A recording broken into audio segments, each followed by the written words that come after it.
Llamaré a papá, así le hemos llamado a esta serie que se basa especialmente en la porción del Sermón del Monte. Recuerda, el Sermón del Monte son los capítulos 5, 6 y 7 de Mateo. Hay una porción en especial de Mateo que es capítulo 6, donde habla Jesús acerca de la oración, ¿sí?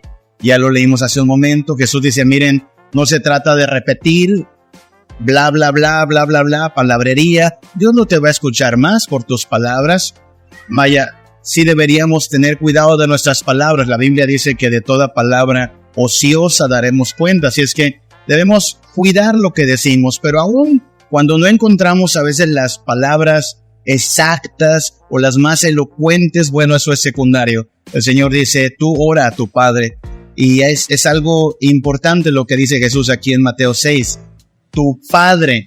No se había hablado antes así en el Antiguo Testamento. No había llegado Dios con esta confianza a decir, ora a mí como si fuera tu Padre. Apenas unos pequeños gestos de ternura vemos en el Antiguo Testamento, donde se habla de Dios muy cercano, muy tierno, muy amoroso. Pero en el Antiguo Testamento se le tenía más temor y temblor a Dios. No se había revelado todavía del todo en esta faceta. Pero llega Jesús y dice, ustedes orarán así, Padre nuestro que estás en los cielos. Estamos hablando, por lo tanto, de la oración. La oración es hablar con nuestro Padre. Hemos dicho que para los niños, así como los niños tienen admiración por su Padre, nosotros debemos tener admiración por nuestro Padre Celestial. Y no es para menos, es el Todopoderoso, es el gran Rey de Reyes. Así es que sí, admiramos a nuestro Padre. Los niños tienen apego por sus padres, quieren estar junto a ellos, quieren estar abrazados, quieren pasar tiempo con ellos. Nosotros igualmente debemos tener apego para con Dios, queremos estar en comunión con Él. Esta reunión no es todo lo que involucra nuestra comunión con Dios. Aun cuando esta reunión acabará en unos minutos, queremos seguir conviviendo con Dios, teniendo comunión con Él, apegándonos a Él. Y esta última característica de la relación padres e hijos también es importante, la sumisión. Un hijo se somete a su padre. Bueno, ese es el ideal, ¿no? Los tiempos en que vivimos son tan complejos, la cultura ha experimentado tanto con las relaciones que hoy por hoy creo que es en lo que menos se piensa cuando hablamos de la relación padres e hijos. Tristemente, hoy de muchas formas se ha distorsionado la manera en que Dios ha establecido que se hagan las cosas en casa. Dios estableció una autoridad en el matrimonio y de pronto el colectivismo se ha encargado de borrar esas distinciones de autoridad.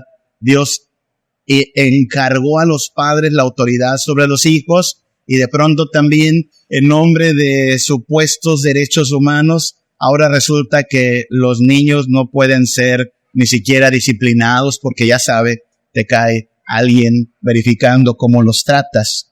Así es que es extraño, pero descubro que hay cierta bipolaridad en la forma en que muchos entienden su relación con sus hijos. Algunos piensan que hay que ser muy, muy cariñosos, otros piensan que hay que ser disciplinados con ellos. La verdad es que hay que ser ambas cosas, cariñosos y disciplinados.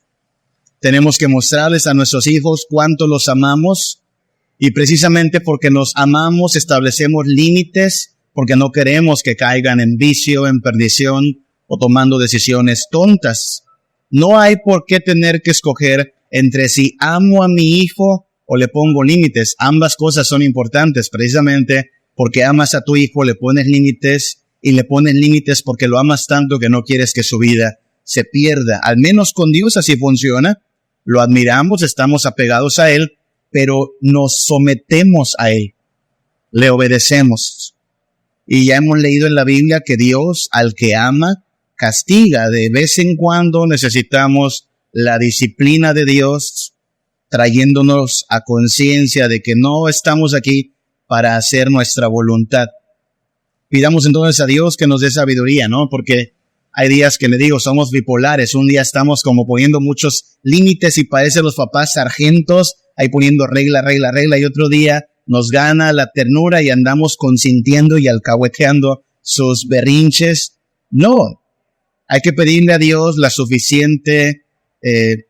el suficiente cariño la suficiente ternura para que sepan cuánto les amamos, pero también la suficiente determinación para que las reglas sean acatadas. Este último aspecto, sumisión, es importante, hermanos, porque cuando allá en Mateo 6:10 llegamos a esta parte, ¿se acuerda? Padre nuestro que estás en los cielos, santificado sea tu nombre, versículo 10, venga tu reino, hágase tu voluntad, como en el cielo, así también en la tierra.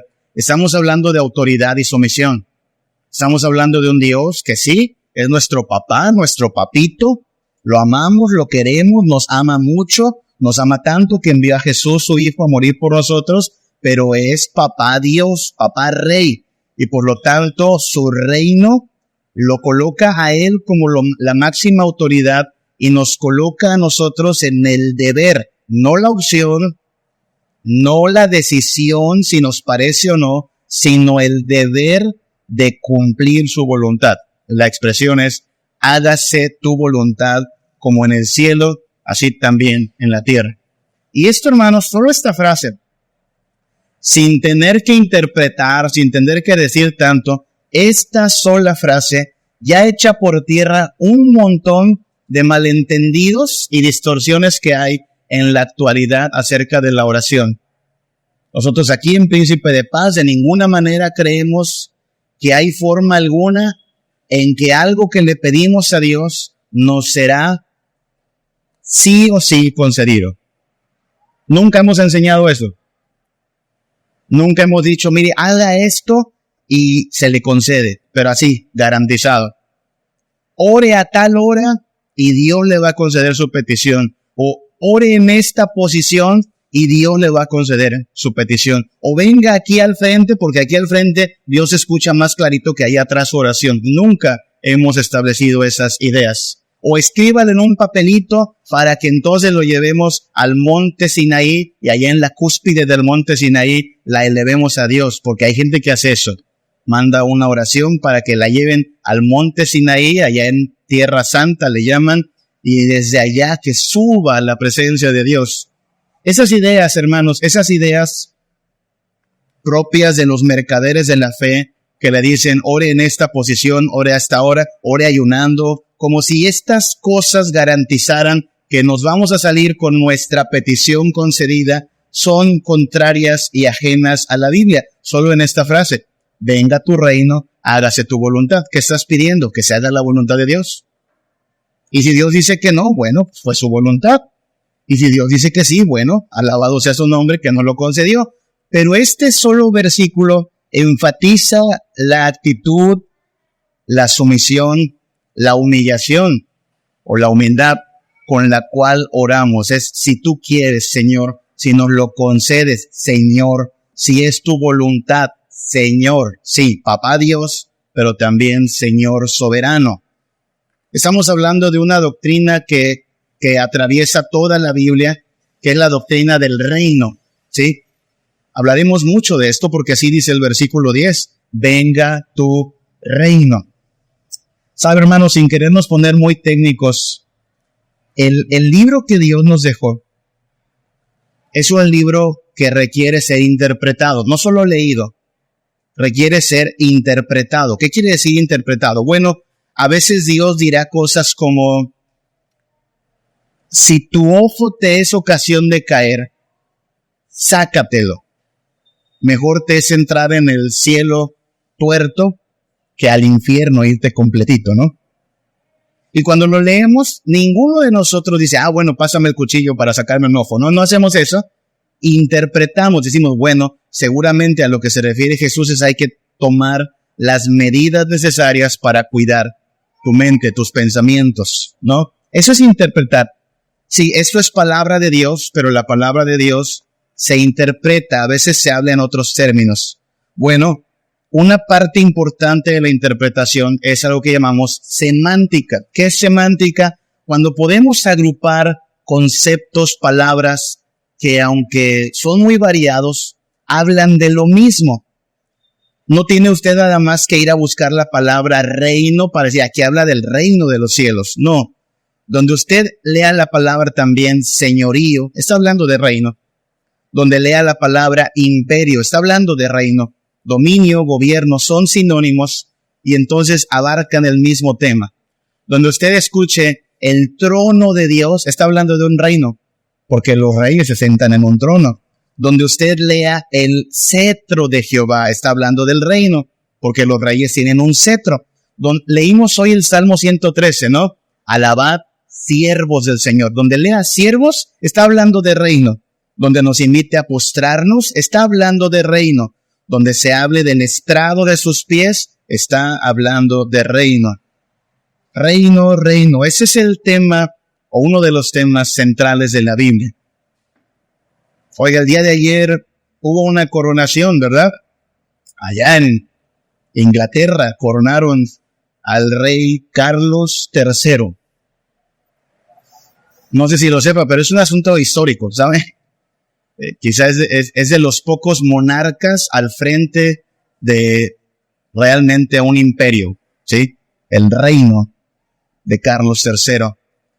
Quien vio la ceremonia o quien ha visto las noticias puede pensar que eso se ve muy católico. Le aclaro, eso no es catolicismo romano, eso es propio de la iglesia anglicana. De hecho, la ceremonia de coronación de Carlos III se llevó a cabo en la abadía de Westminster. ¿Sabe que ahí fue firmada nuestra confesión de fe? La confesión de fe de Westminster. Porque alguna vez Inglaterra estaba más cerca de la fe reformada y desde allá vino a Estados Unidos y de allá bajó para acá, para América Latina. No estoy diciendo, aclaro, que Carlos III sea cristiano. A mí no me consta eso. No estoy diciendo, y usted lo sabrá, que todos los ingleses son cristianos, no. Pero la ceremonia de coronación está revestida de un montón de símbolos, de gestos, de elementos, que a mí me encantó. Miren, estas cositas que le dan al rey en su coronación, la corona, el cetro y esa esfera que se llama el orbe del gobierno. No sé si lo alcanza a ver, pero encima los tres elementos tienen una cruz. Si usted le vio la ceremonia o si la quiere volver a ver, se da cuenta que una y otra vez al rey se le dice, tú gobernarás bajo Dios, tú gobiernas bajo Cristo, tú gobiernas como súbdito de Dios. Así es que la coronación no es tanto alabanza al rey, sino que es un recordatorio. Usted, aquello que le dijo Jesús a Pilato, ¿se acuerda? Pilato cuando le dice a Jesús, ¿qué no sabes que tengo poder para dejarte libre o para mandarte a matar? ¿Y qué le responde Jesús? ¿Se acuerda? Tú no tienes más poder que el que mi Padre te ha dado. Y eso es lo que se le dice al rey, al menos en la ceremonia del día de ayer, sábado. Se le dice al rey una y otra vez, usted gobierna bajo Dios. Me encanta este momento en que le dan esa esferita, porque le dicen, es para que recuerdes. Esa esfera representa todos los gobiernos y reinos de la tierra, pero tiene una cruz encima y le dicen los obispos, es para que recuerdes que todos los reinos de la tierra han venido a ser de Jesucristo y de su reino. Así es que, insisto, no estoy diciendo que la nación inglesa es una nación del todo cristiana, pero aclaramos, hermanos, cuando invocas a Dios, cuando la concepción de nación invoca a Dios, están más cerca de la luz que una nación que a su presidente le hace una limpia en nombre de dioses paganos el día que toma posesión, ¿no cree?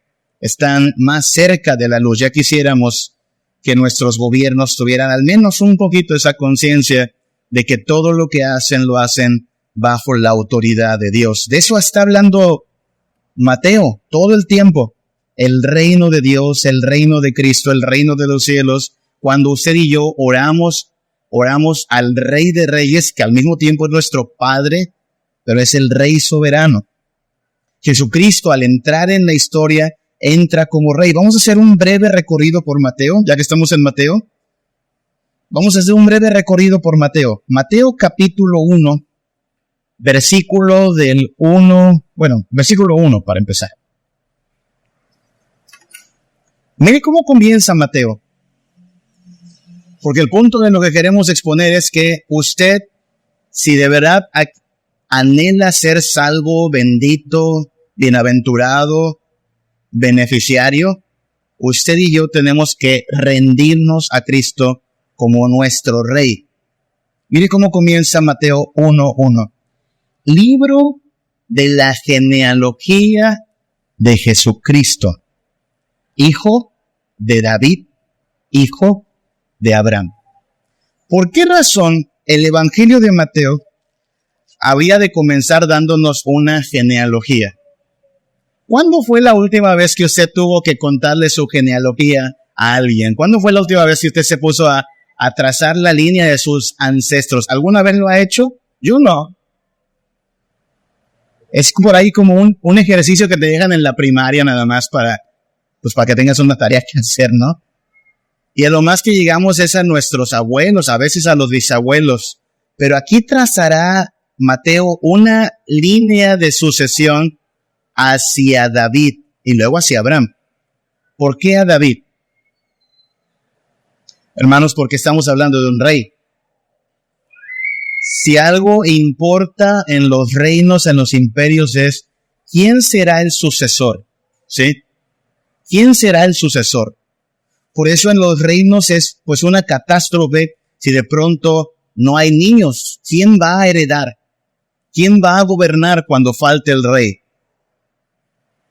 Jesús es colocado como rey desde el primer versículo, libro de la genealogía de Jesucristo, hijo de David. ¿Por qué importa David? ¿Quién fue David? Pues no solo el que cantaba las mañanitas, ¿verdad? David, el rey. ¿Y qué tiene de importante el rey David? Bueno, si usted lee 2 de Samuel 7:12, una noche Dios le dice a David, David, un día haré que uno de tus descendientes se siente en el trono para siempre. Yo le seré por padre, él me será por hijo. Esa noche, 2 de Samuel 7:12, Dios le acaba de hacer la promesa a David de que uno de sus descendientes, no Salomón precisamente, sino que tardaría mucho más en llegar, sería rey. Un rey legítimo, ¿sí? Porque si algo importa en la línea de sucesión del rey, es que tiene que ser directo descendiente de los monarcas previos. ¿De qué tribu era David? ¿Se acuerda? De la tribu de Judá. ¿Sí? ¿De qué tribu llega a ser nuestro Señor Jesucristo? De esa tribu tiene que ser, de Judá, descendiente de David. De hecho, tiene que venir también de Belén, porque así está establecido en las profecías. Cuando entonces Mateo comienza su evangelio diciendo, vamos a hablar de Jesús, descendiente de David, ya nos está diciendo, les voy a decir cómo es que Jesús es el único rey legítimo.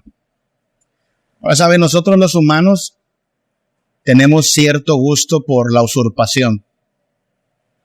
La historia de México está llena de peleas por el poder, todo lo que nos han contado, desde la independencia hasta la revolución, todas esas historias de guerras en que nos hemos visto envueltos, han sido historias de gente que quiere el poder.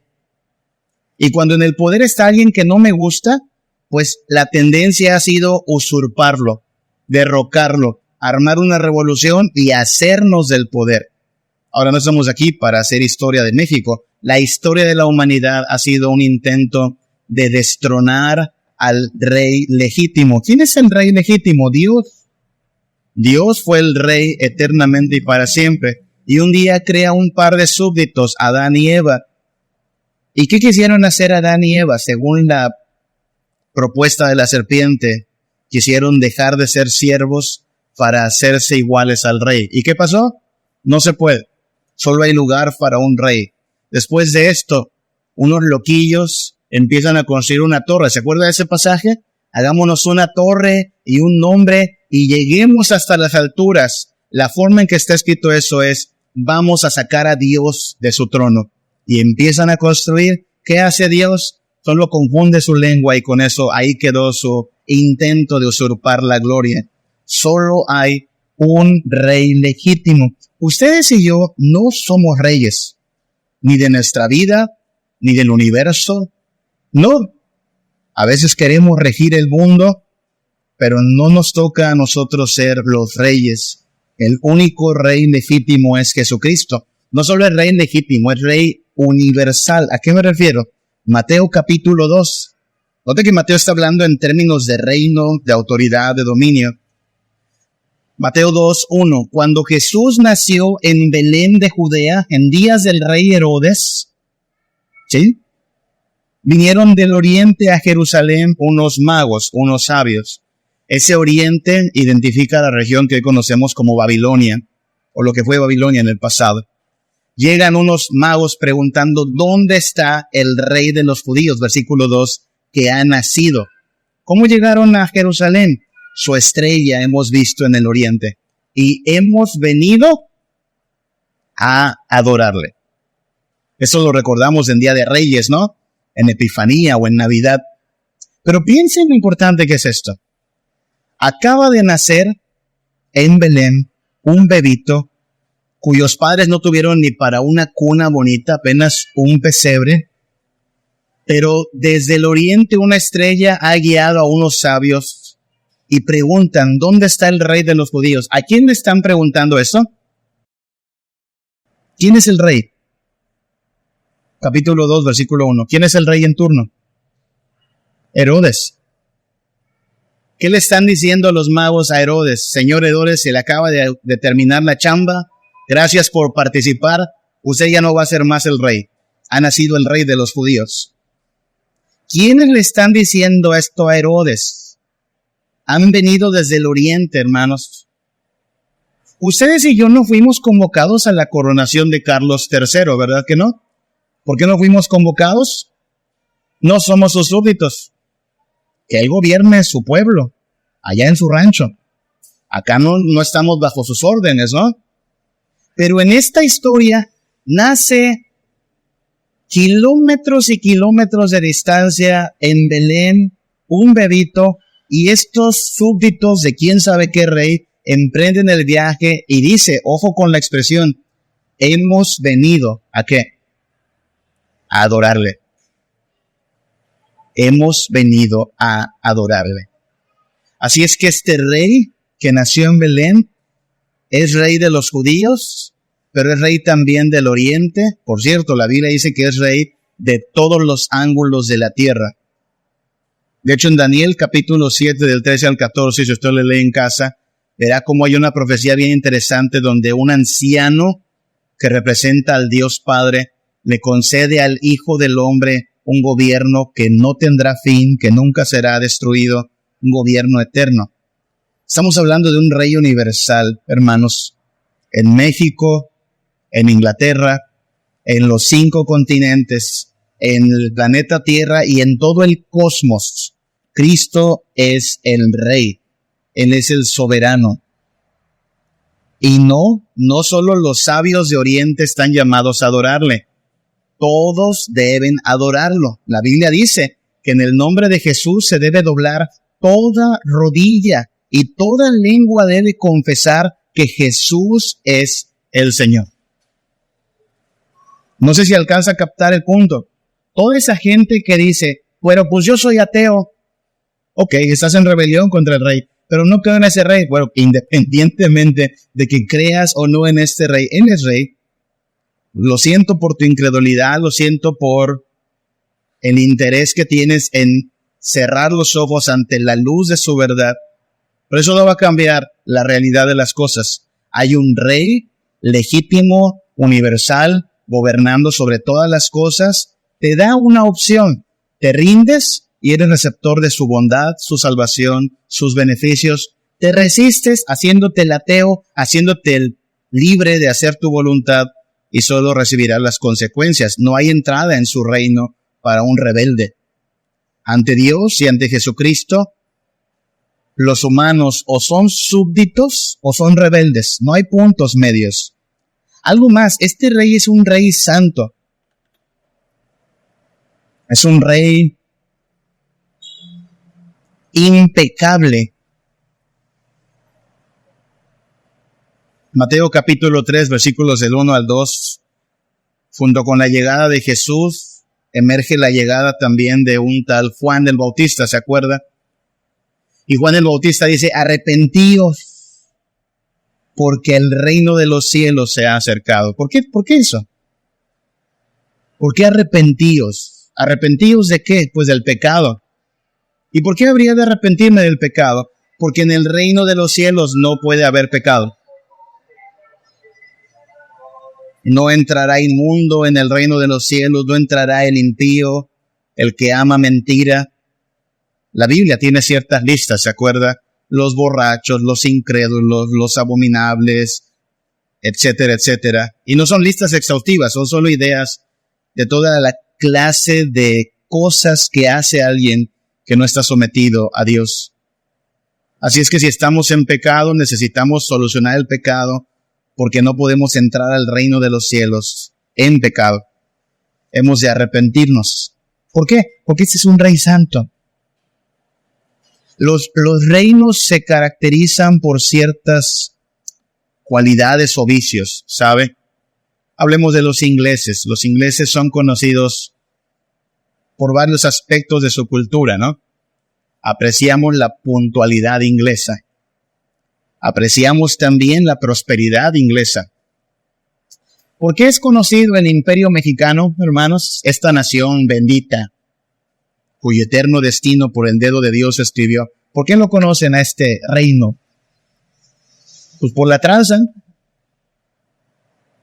por la trampa, porque incluso el lema es que el que no tranza, no avanza. Y es interesante que algunos gobernantes incluso hasta dicen, bueno, pues es que es la condición humana, o sea, como que se da por hecho, así somos. Bueno, este reino no. Este rey es santo, ama la verdad, aborrece la mentira, es un Dios de vida. Todo aquel que ama la muerte no entrará en este reino. Es un rey santo. Para poder entrar a su reino tenemos que, en palabras de Juan, arrepentirnos, porque el reino de los cielos se ha acercado. Es un rey glorioso. Después de que a Jesús lo bautizan, ¿se acuerda? Y viene una paloma del cielo y el Padre dice, este es mi Hijo amado. Jesús es llevado al desierto donde es tentado por Satanás. Pensemos en la última tentación, Mateo 4, del 8 al 10. A Jesús se le lleva al pináculo de un monte, a la cima de un monte, y el diablo le muestra todos los reinos del mundo y la gloria de ellos. No sé cómo habrá sido eso, como una visión, como una presentación en diapositivas, no sé. Pero el diablo le muestra todos los reinos de la tierra y la gloria de ellos. Y miren la mentira que le dice. Todo esto te daré si postrado me adorares. Ahí está el diablo, mostrándole a Jesús todos los reinos de la tierra y dice, si me adoras, son tuyos. Es una mentira. En otras versiones de los demás evangelios, el diablo se atreve a decir, porque esta gloria me ha sido dada a mí, yo se la voy a dar a quien yo quiera. Está mintiendo. Y Jesús no cae en la trampa, primero que nada porque en realidad Él es el Rey del cielo y de la tierra. ¿Qué habría pasado si hubiese sido para nosotros esta tentación, hermanos? ¿Habríamos caído? El ser humano quiere eso, quiere la gloria de esta tierra, quiere dominar como si fuera Dios. Jesús le responde a Satanás con una frase de las mismas escrituras, versículo 10, vete, Satanás, porque escrito está, al Señor tu Dios adorarás y a Él solo servirás. Un Señor y a Él servirás. Hermanos míos, ¿cuánto del pecado que albergamos en nuestra vida, cuánto de la incredulidad que albergamos en nuestro corazón, viene de estar persiguiendo la construcción de nuestro propio reino? Somos como una especie de mini reyes, o nos queremos ver así, construyendo nuestro mini reino para poder decir es mío y aquí domino yo. Y si viniera el diablo y nos dijera, si me adoras te daré más gloria, venderíamos nuestra alma por eso. Y claro, bajo una mentira. Porque usted puede construir su mini reino, usted puede construir su mini universo centrado en usted, donde usted es la estrella, donde usted es lo más importante, donde usted tiene sus logros, sus méritos. Pero ¿qué es su mini reino? ¿Qué es nuestro mini reino comparado con el reino eterno de nuestro Dios? Hermano, nuestro mini reino es risible, hilarante. Nos causa curiosidad aquellos que quisieron construir una torre desde la tierra hasta el cielo, la torre de Babel. Ay, pobres tontos, ¿no? Pues eso, aquel que vive para sí, aquel que quiere construir su mini reino para sí, es igual de ingenuo. ¿Cómo piensas? ¿Cómo piensas que vas a compararte con el Rey de Reyes y Señor de Señores? Solo hay un Rey glorioso, solo hay alguien que merece la gloria, la honra, la adoración, toda la alabanza, y no lleva nuestro apellido, y no somos nosotros, es el Hijo de Dios. ¿Qué somos nosotros? Súbditos. Existimos para su gloria, existimos para su alabanza, existimos para obedecerle. Él debe llevarse la gloria. Es un Rey salvador. Vino a salvar a su pueblo. Comienza Jesús a predicar ahí en Mateo 4, para que se cumpla la profecía de Isaías, que el pueblo que habita en tinieblas podrá ver gran luz, Mateo 4:16, y que aquellos que están en sombra de muerte les resplandezca la luz. Mire cómo en pocas palabras está diciendo varias cosas. Nosotros pertenecíamos al imperio de las tinieblas. Pertenecíamos al reino de la muerte, despreciables, corrompidos. Y viene el reino de los cielos, desembarca con un niño nacido en Belén, y este niño al crecer es un hombre que predica: el reino de los cielos se ha acercado. Versículo 17, desde entonces comenzó Jesús a predicar y a decir: arrepentíos porque el reino de los cielos se ha acercado. Es Jesús presentándose como Rey diciendo: tienes una opción de salvación. Puedes quedarte en tu reino de tinieblas, puedes quedarte en tu reino de muerte, o puedes venir conmigo al reino de la luz y de la vida. Te voy a salvar. Y sabemos cuánto costó nuestra salvación. No fue pagada con dólares, con diamantes, no fue pagada con esmeraldas. Nuestra salvación fue pagada con la sangre del Hijo de Dios, el Rey muriendo por sus súbditos. Cuando sepa de otro rey que hace eso por sus súbditos, ahí me avisa. Cuando sepa de otro Dios que muera por sus súbditos, ahí nos avisa y vamos tras ese Dios, porque no hay otro. No existe otro rey soberano, gobernante, que esté dispuesto a morir por su pueblo. No lo hay. Este sí. Este es el reino de los cielos que se ha acercado para trasladarnos de la muerte y de las tinieblas a la vida y a la luz. Claro, el acceso es por la vía del arrepentimiento. Al reino de los cielos no se entra alardeando de que somos buenas personas. Usted no es buena persona. Al reino de los cielos no se entra alardeando que tenemos gran potencial. El único potencial que tenemos es para el pecado. Al reino de los cielos no se entra con aires de grandeza ni diciendo que somos mejores que nadie. De hecho, al reino de los cielos se entra en humildad, diciendo: ¿saben qué? No soy nada, no soy nadie, no valgo nada. De hecho, he hecho de mi vida un desperdicio, he tomado decisiones de lo más estúpidas y necesito a alguien que me lave, que me limpie, que me dé una nueva vida para poder pasar de las tinieblas a la luz de la salvación. Y eso es precisamente lo que este rey anuncia, diciendo: bueno, arrepiéntete y entrarás al reino de los cielos. Es un rey benefactor. Llega el pasaje donde comienza el Sermón del Monte. ¿Se acuerdan del Sermón del Monte? Comienza con las famosas bienaventuranzas. ¿Y de qué trata la primerita de las bienaventuranzas? Mateo 5:3. Bienaventurados los pobres en espíritu, porque de ellos es el reino de los cielos. ¿Qué significa bienaventurados? Dichosos, felices, afortunados, suertudotes. Eso significa bienaventurado. Les va a ir muy bien. ¿A quiénes? A los pobres en espíritu. ¿Qué es un pobre en espíritu? Ya hemos hablado de esto antes. No es un pobre en su economía, eso es fácil en estos tiempos. No, pobre en espíritu es esto. No tener esos aires de grandeza, no creerte lo máximo en el mundo. Todo lo que el humanismo trata de inyectarnos, ¿no? Tú eres lo máximo, tú lo puedes todo, tú eres el centro. No, el centro es Cristo. Nosotros lo hemos echado a perder en realidad. No somos nada. Eso es pobreza de espíritu. Si dicen, a ver, vamos a hacer dos filas, la fila de los importantes y la fila de los donadies. La fila de los donadies es la fila de los pobres en espíritu. Quien piense que tiene algo de qué alardear, se pone en la fila de los importantes, pero volvemos al punto. ¿De qué vamos a alardear delante de Dios, hermanos? ¿De tu carrera? ¿Crees que tu carrera asombra a Dios, que es todo sabio? ¿De tu dinero? ¿Crees que tu dinero asombra a Dios, que es dueño de todo? ¿De tu belleza?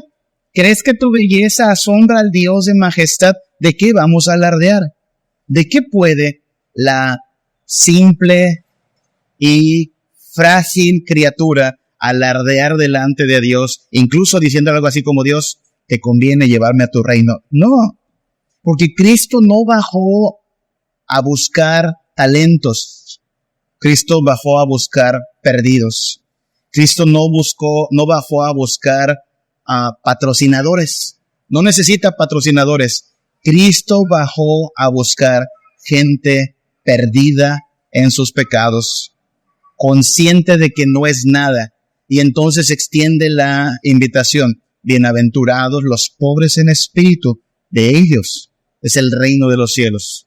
Esos que entienden que sin Dios no son nada, ellos son llamados al reino de los cielos. ¿Y cómo cierra el Evangelio de Mateo? Si usted lee todo Mateo, y le invito a que lo lea, son 28 capítulos nada más. Después de que Jesús muere en la cruz, resucita al tercer día porque es el Rey de vida y no de muerte. Después de unos 40 días de andar con sus discípulos ya resucitado, una tarde en un monte, simplemente se eleva y es llevado a la presencia de Dios. Nuestro credo dice que desde ahí está gobernando, sentado a la diestra del Padre. Pero antes les dejó en claro algo. Mateo 28, 18. Toda potestad me es dada en el cielo y en la tierra. Ese es el Rey Supremo.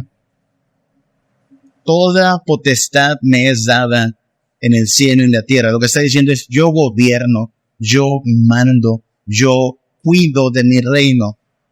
Totalmente. Algunos están preocupados por el rey que ayer coronaron porque no está muy joven que digamos, ¿ya lo vieron? Así es cuestión. A lo mejor le toca ver al próximo rey de Inglaterra, hermano, la próxima coronación, porque sí está bastante entrado en años Pero a este reino, estamos preocupados por las próximas elecciones en México, en Estados Unidos también. El mundo siempre ha sido eso.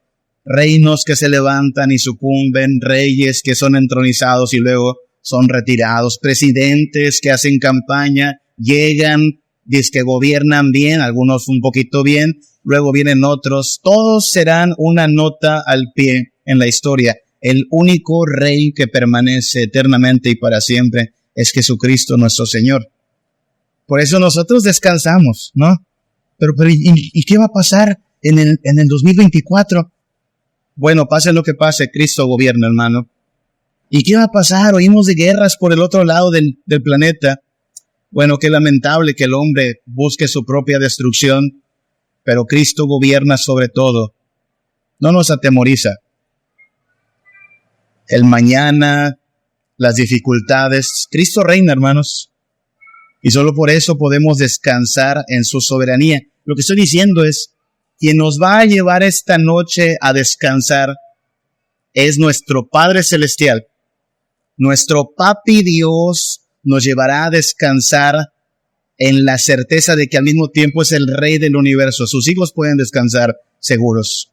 Nosotros no tenemos el control de las cosas, pero nuestro Padre sí, y por eso mismo, al orar, no andamos reclamándole a Dios que haga nuestra voluntad, no andamos decretando, reclamando, ni haciendo esas vaciladas. Decimos, venga tu reino, hágase tu voluntad, como en el cielo, así también en la tierra. Es una oración hecha a nuestro Padre Dios, nuestro Papá, pero es una oración hecha en la conciencia de que al mismo tiempo Él manda. Su Hijo Jesucristo reina y reina para nuestro beneficio. Así es que, hermanos, ¿qué podría salir mal en el reino de los cielos? Nada sale mal en el reino de los cielos.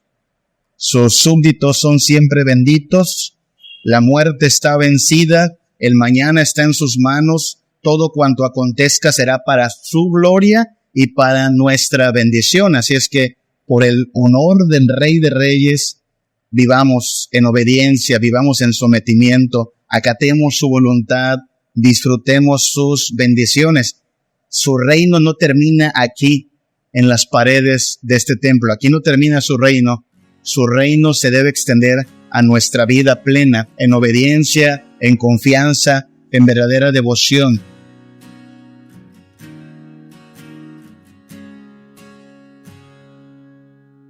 Aquel que su vida dio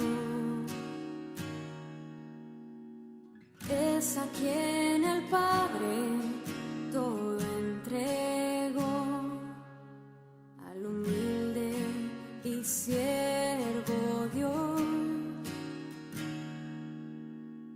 nombre sobre todos y todo el reino, Cordero inmolado, eres digno, ven, oh Cristo, el Espíritu y la esposa, decimos ven, oh Cristo, el Espíritu y la esposa, decimos